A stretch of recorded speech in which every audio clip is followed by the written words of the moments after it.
Coach Education is designed to help coaches promote the mission of Special Olympics, enhance coaching skills, and keep up to date regarding current rules and training techniques. We are exploring new ways to reach more coaches across the state, and we hope that this new process will make it easier for you to access information. After the completion of this video, you will complete the basketball quiz. This sports certification will help enable you to coach Special Olympics athletes. This certification will be good for 3 years. Thank you to the coaches who have started their preparations on our coaching levels. There has been a fair amount of confusion regarding the process, so I will attempt to break it down further. Coaches only need to take the courses listed for their level. Courses not listed are great information for you to have, but are not needed for certification purposes. We would like all volunteers who are working with athletes to be Level 1 assistant coaches. This level, you would need your concussion training as well as a sport-specific training to be renewed every 3 years. Those individuals that only want to coach, this is all you need. There is no need to change anything you are currently doing. Coaches who want the ability to protest at a state-level competition would also need to take Level 1 Sport Assistant or Coaching Unified Sports course if you are a unified coach. The course you choose will need to be taken one time. We have moved Principles of Coaching to Level 3. Coaches who want to continue their education and be eligible for U.S. Games can proceed to Level 2 Coach. You will need to have the Level 1 certification plus complete the Level 2 Coaching Assistant course. Coaching Special Olympics athletes is a course that SONA is currently finishing and when complete will also be a requirement. Coaches who want to be responsible for the total practice environment and be eligible for U.S. and World Games can progress to Level 3 Head Coach. You will need to have the Level 1 and Level 2 certifications in addition to taking the Principles of Coaching course. Head coaches will also be required to take additional courses to maintain their certification.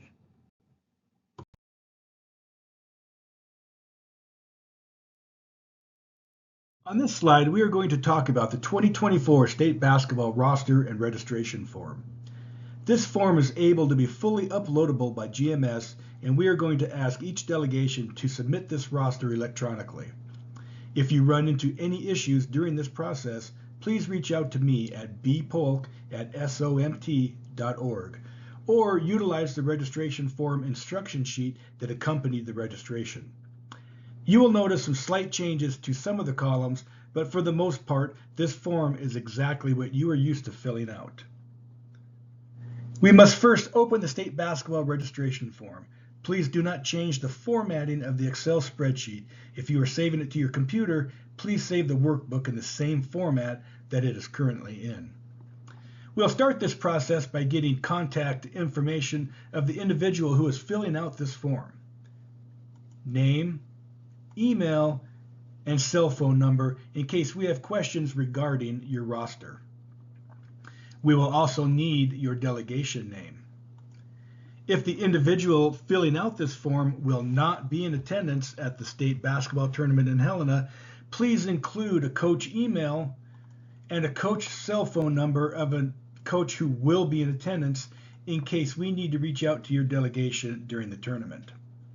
Other information that we will need to know to have a successful tournament. Will your team be attending Dine Out? Yes or no? If your team is attending Dine Out, will you need wheelchair accommodation? Yes or no? Lunches for Friday. Will your team require lunches? If yes, how many? Same for Saturday. If your team will require lunches, if yes, how many? We would also like to know your accommodations in Helena during the tournament and the type of transportation. Are you on a bus? And then the approximate seat capacity of that bus. Only work in the contact information and registration tabs at the bottom of the workbook. The SOMT Use Only tab is filled with information so that your drop-down menus will work on the next page.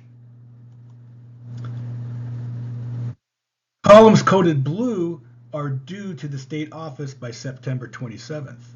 Columns coded orange will be due to the state office at final registration by October 18th.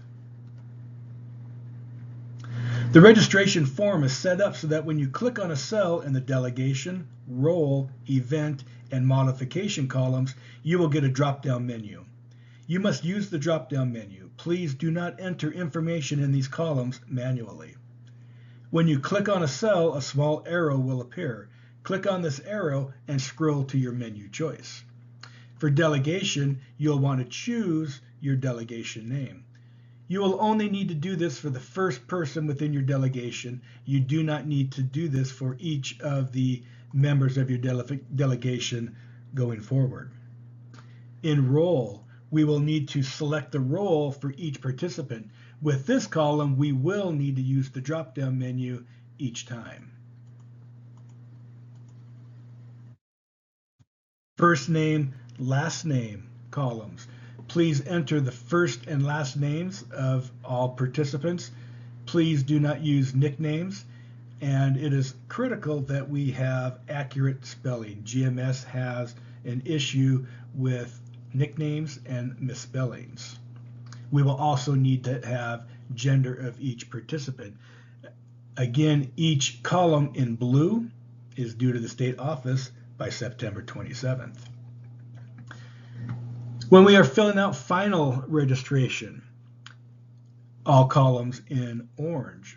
Again, you will click into the cell drop down. You will choose each of the events for your athlete. You will need to choose each of the events. You cannot manually type these in. As you can see with the event ID, as I enter the event, the ID automatically appears for you, so you will not have to worry about that. As we get to individual skills modified, we will need to then click into the cell under modification and choose your modification. With qualifying score, this is your individual rating score. Use your assessment forms to get these numbers. SOMT sports staff will then calculate your team divisioning score. So only assessments of individuals, SOMT staff will get your team divisioning score. Team names. Type the name of your team that your participant is playing on. Team names will be used for scheduling and bracketing. In the event that a name gets duplicated, we will use the delegation first, followed by the name. You will also notice on this registration form, there are 4 columns that are in white. You do not need to place any information into those columns. As we upload this form into GMS, it will automatically process for us. You would now save your registration form and attach it to an email sent to Bill Polk at bpolk@somt.org or Brittany Bush, bbush@somt.org. Thank you for filling out your 2024 state basketball roster and registration.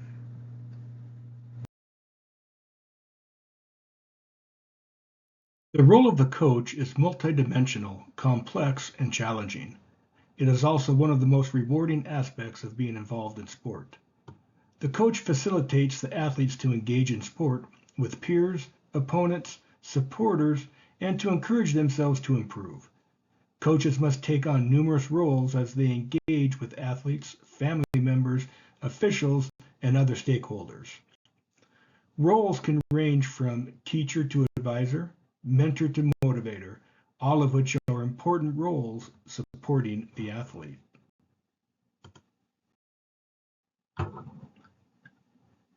Before beginning any form of physical activity, you should always carry out a warm-up. A warm-up should be designed to help prepare the body and mind for physical activity and reduces the risk of injuries. It is recommended to carry out a comprehensive sport-specific warm-up for at least 15 minutes prior to starting training, activities, or competition. Warm-ups should include 3 specific components: aerobic activity to raise heart rate, This can be walking, jogging, cycling, or skipping. 2. Dynamic stretching. Dynamic stretching involves active, controlled movements that bring the body parts through a full range of motion. And 3. Sport-specific movements. Skills or movements which are core to your sport. Movements that the athlete will complete in training or competition. You want to cool down when your training, practice, or sport session is complete. You should always cool down. It is just as important to have a good cool down as it is to have a good warm up. A good cool down allows the body to gradually return to a state of rest. Cool downs are perfect opportunities for coaches to carry out a debrief session with their athletes and to review the session they have just had. Ask your athletes some open, informative questions that will make them think about the session and what they would have learned. In addition to the athletes reinforcing the coaching points you have given them, it also gives you, as a coach, the opportunity to see what works for each athlete as an individual. Coaches should also use this time at the end of practice to encourage healthy habits.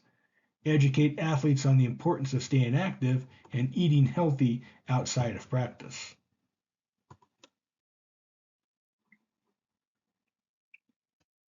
One of the requirements to coach in Special Olympics is to be certified in concussion protocol. This is a form I used during my coaching career. This was given to parents at the beginning of each season and again if an athlete was suspected to have a concussion. I got this form from NFHS and it does a nice job of listing signs and symptoms.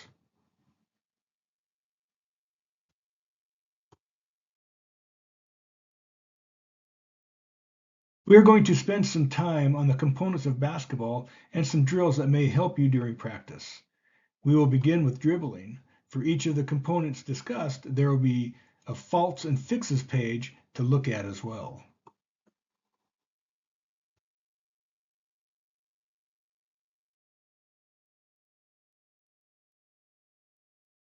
The purpose of stationary dribbling is to develop ability and confidence in dribbling.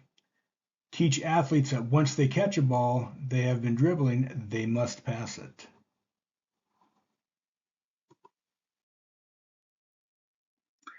Alternate hands 5-4-3-2-1 dribble.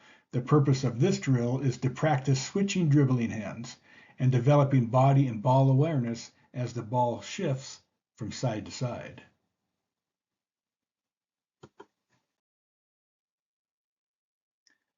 Protect the ball while dribbling. The purpose of this drill is to practice dribbling and protecting the ball, and practice moving while keeping the ball from an opponent.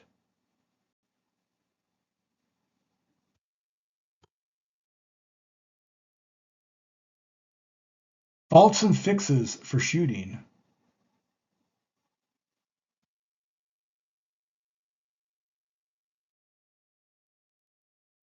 Shoot to self, shoot to wall, shoot to partner. The purpose of this drill is to master the technique of using the whole body from bottom to top in each shot. Start with a balanced stance, then bent knees, then smooth motion up and through back, shoulders, and shooting arm. Finally, let the ball roll off the finger pads and follow through with the shooting hand.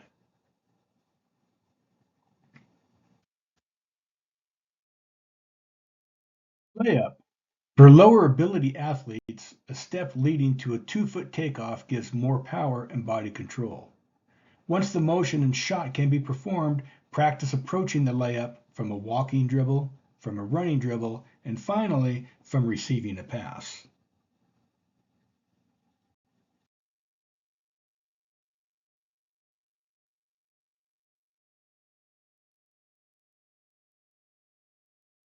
The purpose of this drill is to develop confidence in shooting over a defender. It should also help improve quickness in shooting.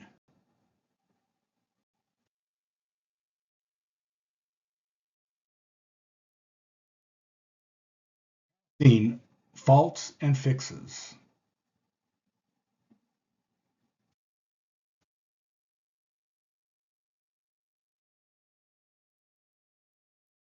Passing under pressure, keep away. The purpose of this drill is to develop quick passes to avoid steals. This teaches players to move to get open for a pass.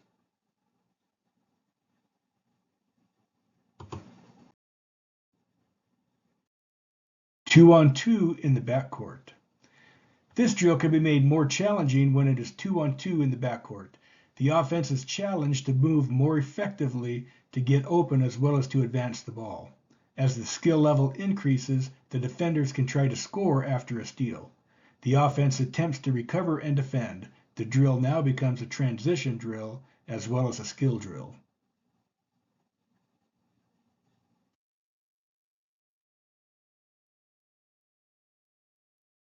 Two-handed bounce pass.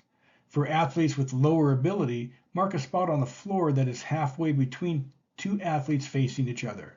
Have the passer aim at the spot so it will bounce up to the height of the other athlete's chest.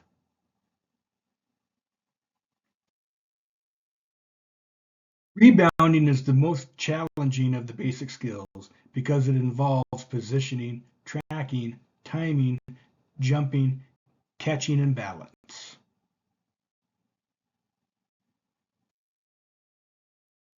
Repetitive jumping.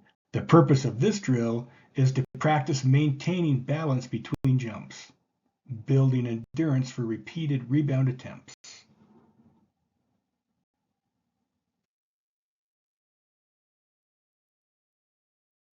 Jumping and grabbing a ball. The purpose of this drill is to develop reach and grab skills and practice control and protecting the ball while coming down with a rebound.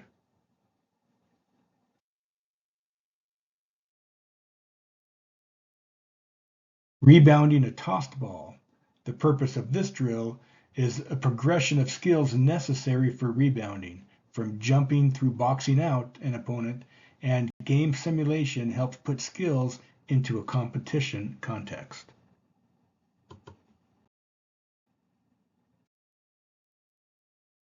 Movement is essential since the goal of defense is to stop or limit the offense from scoring.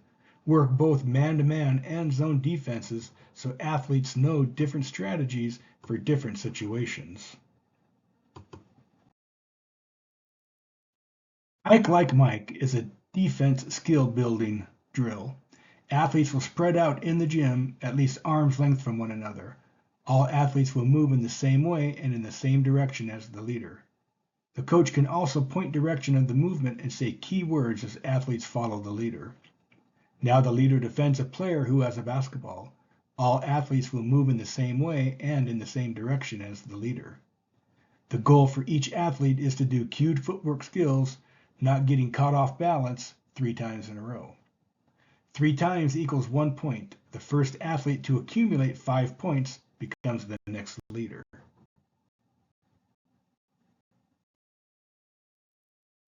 All training sessions should be planned prior to arrival. This reduces on-the-spot pressure on the coach. It results in a better training session for the athletes and allows for better progressions of trainings as sessions go on. We want to facilitate athletes. All sessions should be athlete-centered and should consider the individual needs of each athlete when it comes to progressions. We want to adapt. Session structure should not be rigidly followed. Coaching is dynamic, meaning that it must be adjustable in the case of something unplanned happening. This means that your plans should always have several options included. You should be prepared with a backup activity, a progression, or a simplified activity if you find it is simply not working as planned. If it's not working as planned, that is okay. It happens to all coaches. The difference is that effective coaches are prepared for it. Reflect. Reflection is a key component of the coaching process. It presents coaches with the opportunity to self-analyze and self-improve after a training session.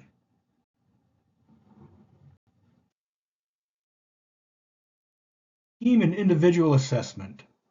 It provides a self-rating of a team's ability. It is used for divisioning and matching of abilities of teams at the state tournament. It is to your advantage to be as accurate as possible. It will help you play better, more equitable games during the tournament. SOMT will enter team ratings in GMS for divisioning.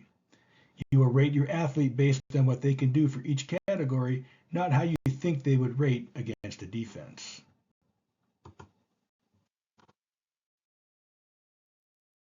Rate each athlete and unified partner separately in the following 6 categories: ball handling, passing, movement, game awareness, shooting, and rebounding. You will choose the statement and numerical value that best represents what your athlete or partner can do. Score your athlete on their merits without comparing them to others on the team. SONA sent out a new method for team and individual assessment. We are going to continue with what we have used in the past. We feel it gives you a better picture of your athlete's overall ability. You will add up the scores from each category and divide by 6 to get your athlete's overall rating. This is the qualifying score you will place in the final registration in October. You will not need to get an overall team rating. SOMT will get that rating for you.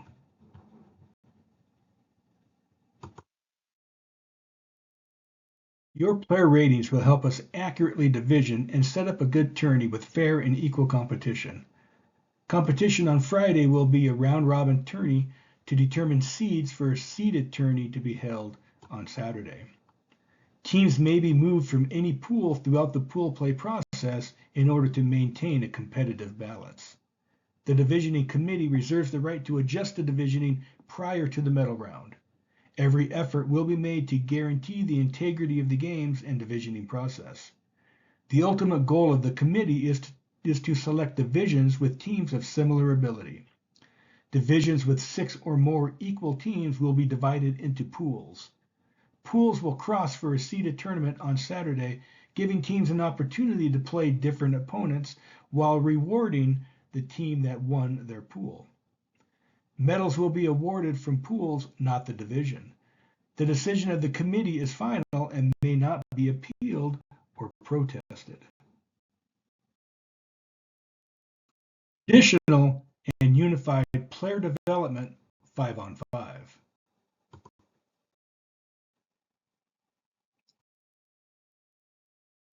Forfeiture. A team automatically will forfeit the game if they are 5 minutes late. A scrimmage may occur for the rest of the time slot, but the result will not change the forfeiture. Double dribbling and traveling 2 extra steps unless it gives the offensive member an advantage will be enforced. Depending on score and/or game situation, officials may modify the frequency of calling the violation. Coaches are not allowed on the court during competition at any level. The team spokesperson is the only member on the bench communicating with officials. They will have the blue wristband. A game will consist of 2 15-minute halves with a running clock, except for the last minute of each half, shooting fouls, timeouts, and during substitutions. Halftime will be 5 minutes. The games will be scheduled in 45-minute blocks. Game times may have to be modified based on time and venue availability.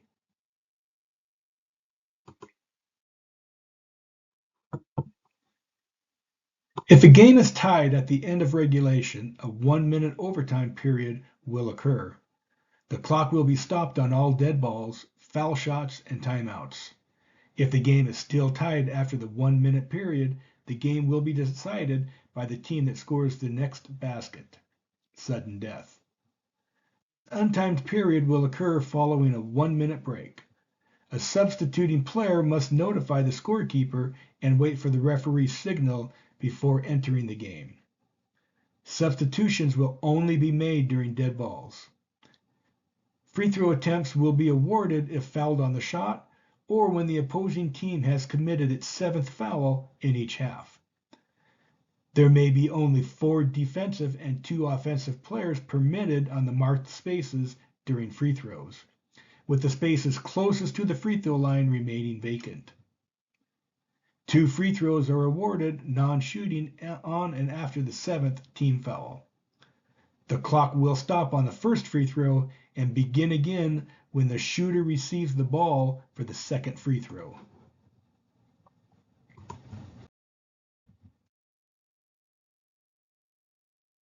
5-second rule, closely guarded, count begins as soon as the ball is in play. The press is only allowable within the last 2 minutes of each half, but must be pulled off if the pressing team gains a 10-point advantage over their opponent. In the event one team gains a 10-point advantage, the clock will only stop for timeouts. In the event the score difference is again within 10 points, the original clock rule will be put back into effect. There will be 2 30-second timeouts awarded to each team per half. One additional timeout will be given to each team if the game goes into overtime. Man and zone defenses are permitted.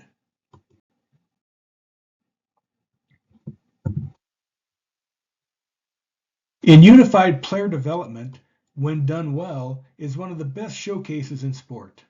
Unified partners will act as on-court mentors and will support the athletes to help them shine. While we want our partners to be active and to take open shots and play alongside the athletes, player development is not the arena to showcase their ability. Courts will be monitored for player dominance. No single athlete or partner may account for more than 50% of his or her points in a game. After that, it will be considered player dominance. Following is a list and is not limited to what may be considered as player dominance. Players of higher ability only passing to one another. Players of lower ability are rarely involved in team play. In the last 2 minutes of competition, the participation of higher ability athletes noticeably increases to the exclusion of lower ability teammates. Higher ability players, athletes, or partners consistently steal or block the shots of lower ability players. It is not player dominance when players have the opportunity to display their individual skills to the best of their ability. Opportunities include, but are not limited to, fast break and layup after a steal, taking an open shot, playing the point guard position.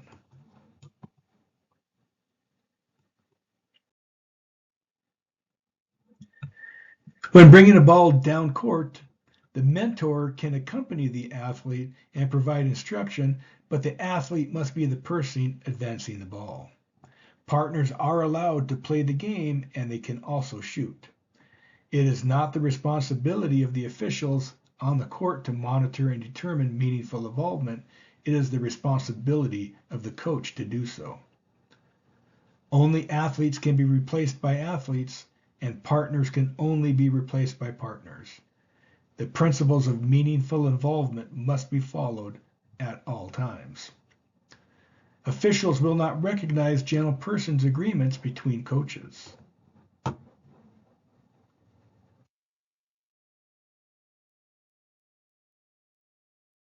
Five-on-five unified competitive.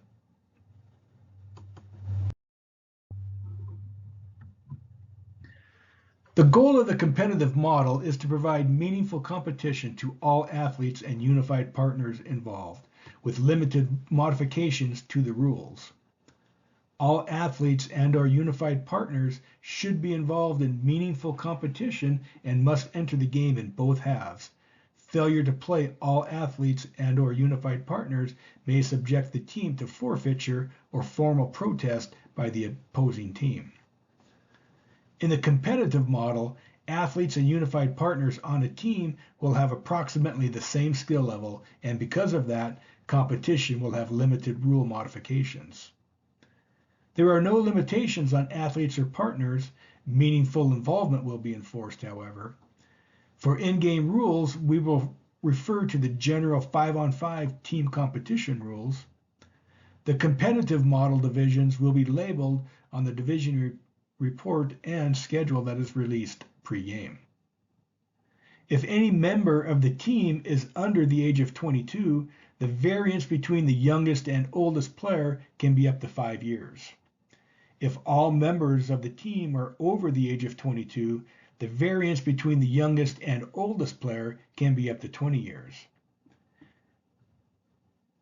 With respect to a possible U.S. Games quota, Rosters will be limited to 10 players, 6 athletes, 4 partners, or 5 athletes, 5 partners.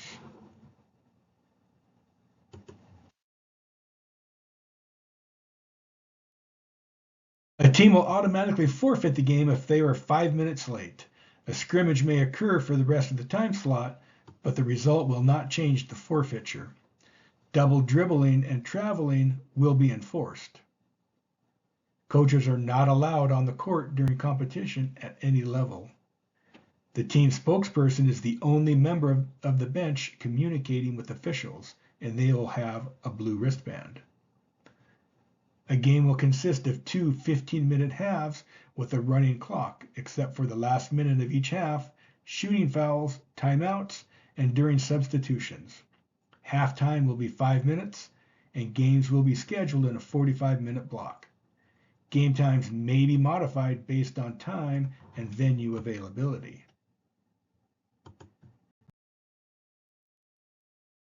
The substituting player must notify the scorekeeper and wait for the referee's signal to enter the game.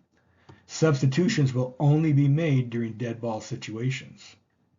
Player fouls will be tracked. Players can foul out of the game on their 5th foul. If a player participates after being disqualified, fouled out, the coach will be penalized with a technical foul. There may be 4 defensive and 2 offensive players permitted on marked lane spaces during free throws, with the spaces closest to the free throw line remaining vacant. The clock will stop on the first shot. Once the shooter gets the ball on the second shot, the clock will start. 2 free throws are awarded on and after the 7th team foul. When an opponent contacts the player throwing in the ball, an intentional foul will be charged to the offender. The 5-second closely guarded count begins as soon as the ball is in play. Backcourt defense and the press defense is allowable anytime, but it must be pulled off if the pressing team gains a 10-point advantage over their opponent.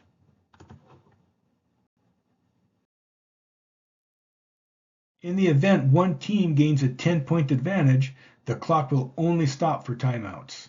In the event the score difference is again within 10 points, the original clock rule will be put back into effect. There will be 2 30-second timeouts awarded to each team per half. 1 additional timeout will be given to each team if the game goes into overtime. Man and zone defenses are permitted.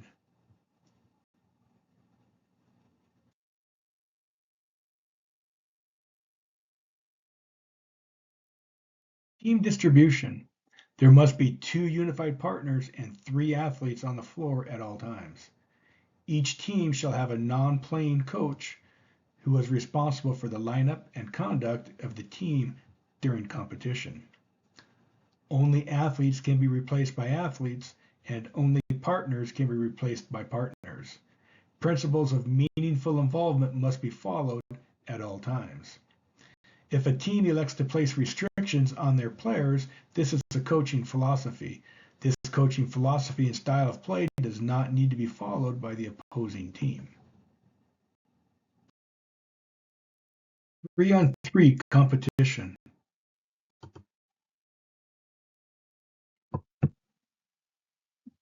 Coaches are not allowed on the court during competition at any time. The team spokesperson is the only member on the bench communicating with officials. They will have a blue wristband. A game consists of 2 10-minute halves and 1 5-minute halftime. Game times may be modified based on time and venue availability. Each team will receive 2 60-second timeouts for the entire game. The game begins with a coin toss to determine who receives possession. There are no jump balls. Alternating possession will be used after the initial coin toss.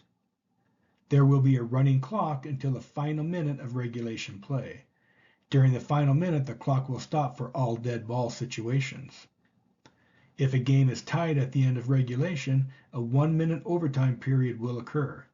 The clock will be stopped on all dead balls and timeouts. If the game is still tied after the 1 minute period, the game will be decided by the team that scores the next basket, sudden death. This untimed period will occur following a 1 minute break. The referee will handle the ball on all out of bounds plays. Possession of the ball given to either team following any dead ball situation shall start with a check ball at the X. If a contact foul is committed on a player, the game shall be resumed with a check ball by the non-offending team. The throw-in spot in all cases will be at or near the top of the key, designated by an X. On any change of possession not resulting from a dead ball, the team which just gained possession of the ball must take the ball back behind the foul line extended before shooting. A violation has occurred when the team who has just gained possession attempts a field goal without taking it back behind the free throw line extended. There are no individual or team foul limits in 3-on-3 half-court competition. However, misconduct will result in a warning to the player and coach of continual misconduct, or flagrant and intentional fouling will result in player dismissal. Double dribbling and traveling with 2 extra steps unless the offense gets an advantage will be enforced. Depending on score and/or game situation, officials may modify the frequency of calling the violations. In the event one team gains a 10-point advantage, the clock shall not stop at any point besides timeouts. In the event the score difference is again within 10 points, the original clock rule will be put back into effect.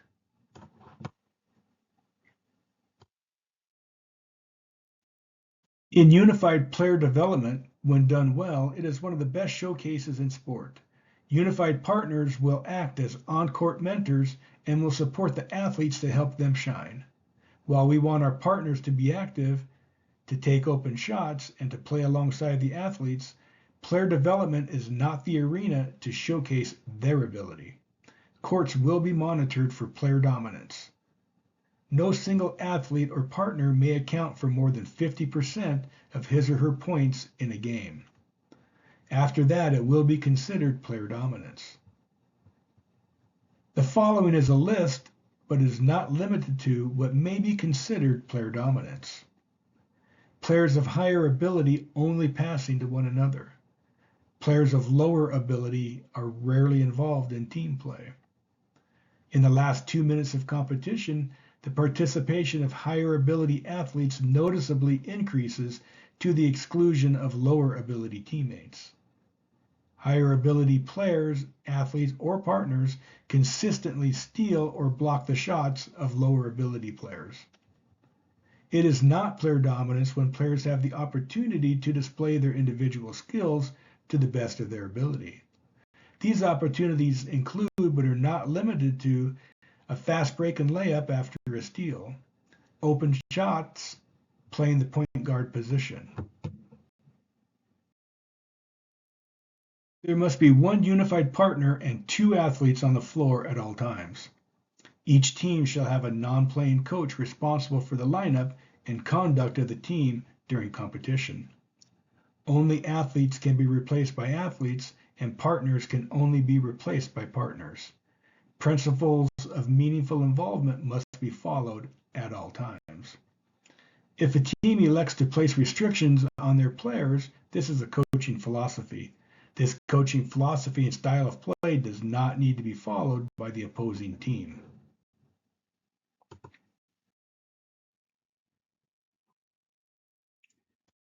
Skills competition.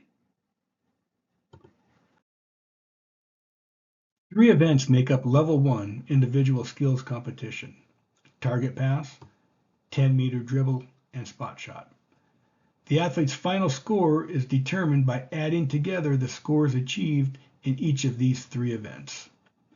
Athletes will be pre-divisioned according to their total scores from these 3 events.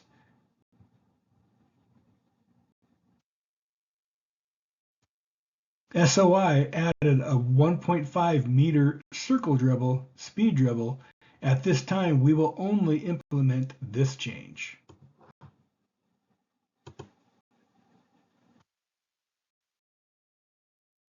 Event 1, Target Pass. The athlete receives 3 points for hitting the wall inside the square. The athlete receives 2 points for hitting the lines of the square. The athlete receives 1 point for hitting the wall, but not in or on any part of the square. The athlete receives 1 point for catching the ball in the air or after one or more bounces while standing in the box. The athlete receives 0 points if the ball bounces before hitting the wall. The athlete's score will be the sum of the points from all 5 passes. Event 2, 10-meter dribble. The athlete begins from behind the start line and between the cones. The athlete starts dribbling and moving when the official signals. The athlete dribbles the ball with one hand for the entire 10 meters. A wheelchair athlete must alternate, taking 2 pushes followed by 2 dribbles for legal dribbling. The athlete must cross the finish line between the cones and must pick up the basketball to stop the dribble. If an athlete loses control of the ball, the clock will continue to run. The athlete can recover the ball. However, if the ball goes outside of the 2-meter lane, the athlete can pick up the nearest backup basketball or recover the errant ball to continue the event. The athlete will be timed from the signal go to when he or she crosses the finish line between the cones and picks up the basketball to stop the dribble. A 1-second penalty will be added every time the athlete illegally dribbles, 2-hand dribbles, carries the ball, etc. The athlete will receive 2 trials. Each trial is scored by adding penalty points to the time elapsed and converting to total points based on the conversion chart.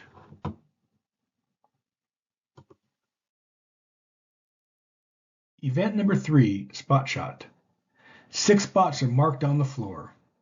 The athlete attempts 2 field goals from each of the 6 spots. The attempts are taken at spots 2, 4, and 6, and then at spots 1, 3, and 5. For every field goal made at spots 1 and 2, 2 points are awarded. For every field goal made at spots 3 and 4, 3 points are awarded. For every field goal made at spots 5 and 6, 4 points are awarded. For any field goal attempt that does not pass completely through the basket but does hit either the backboard or the rim, 1 point is awarded. The athlete's score will be the sum of the points from all 12 shots. The athlete's final score for the individual skills contest is determined by adding together the scores achieved in each of the 3 events. Modifications for the spot shot include the 8-foot rim and the garbage can shot. This concludes the training session for state basketball. You will now be directed to complete the basketball quiz. Upon successful completion of the quiz, you will receive your basketball sports certification. SOMT would like to thank you for your hard work, dedication, and for the countless hours you donate to help ensure our athletes and partners have a rewarding experience with Special Olympics. Reach out to me at bpolk@somt.org for any questions regarding basketball, or join us on the 3rd Thursday of every month for Inside the Huddle, as the sports team will be available for sports questions. Good luck and have a great basketball season.